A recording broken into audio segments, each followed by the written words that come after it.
છોટાઉદેપુર લોકસભા બેઠક પર કોંગ્રેસના ઉમેદવાર સુખરામ રાઠવાના સમર્થનમાં નસવાડીની કડુલી મહુડી ગામમાં જાહેર સભા યોજાઈ હતી।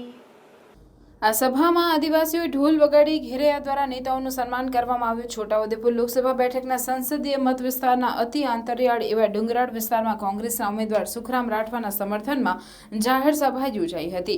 જોકે આ જાહેર સભાને સંબોધવા આમ આદમી પાર્ટીના ધારાસભ્ય અને ભરૂચ લોકસભાના ઉમેદવાર ચૈતર વસાવા ઉપસ્થિત રહેવાના હતા, પરંતુ અનિવાર્ય સંજોગોને કારણે ઉપસ્થિત રહ્યા ન હતા।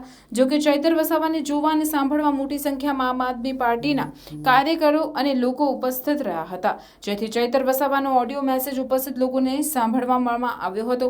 કડુલી મહુડી ગામે યોજાયેલ જાહેર સભામાં કોંગ્રેસના પૂર્વ પ્રમુખ જગદીશ ઠાકોર, ડોક્ટર પ્રફુલ્લ વસાવા, પ્રોફેસર અર્જુન રાઠવા ઉપસ્થિત રહ્યા હતા અને કોંગ્રેસના સુખરામ રાઠવાને જંગી મતોથી જીતાડવા આહવાન કર્યું હતું।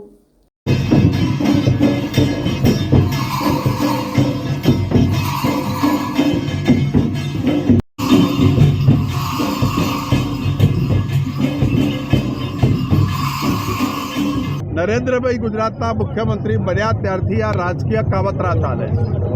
અમિતભાઈ શાહ જે અમદાવાદમાં છે, 100 કિલોમીટરના એરિયામાં ક્ષત્રિય સમાજની મા બહેન ઉપર જે ગંદી ભાષાનો પ્રયોગ કર્યો, એ લોકોએ આંદોલનની વાત કરી છે। 100-125 કિલોમીટરના એરિયામાં ગઈકાલે રાત્રે 2 વાગ્યાથી કેટલાકને ઘરમાં નજરકેદ કર્યા છે, કેટલાકને ઉઠાવીને હોટલોમાં મૂક્યા છે। કોઈ વોરંટ નહીં, કોઈ જાહેરનામું નહીં, કોઈ નિયમ નહીં। પોલીસ ધારે ત્યારે ઉઠાવી જશે, ત્યારે તારે છોડશે। આ હિટલરશાહી છે અને આવતા દિવસોમાં વધવાનું છે।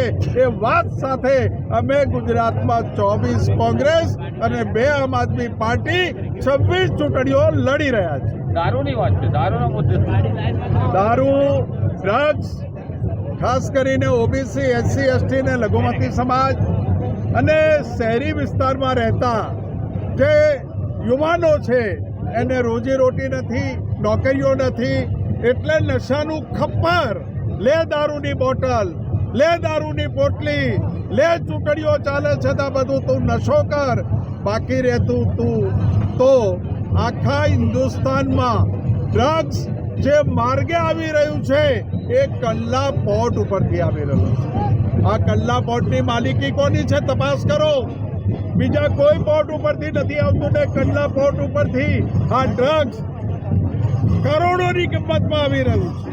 તો એ આવી રહ્યું છે એ ગુજરાત અને દેશના યુવાનોને નશાખોરી તરફ લઈ જવાની એક મેલી મુરાદ પણ ભાજપની છે, એવું પણ ચોરે ને ચૌટે બોલાય છે। રાહુલ ગાંધી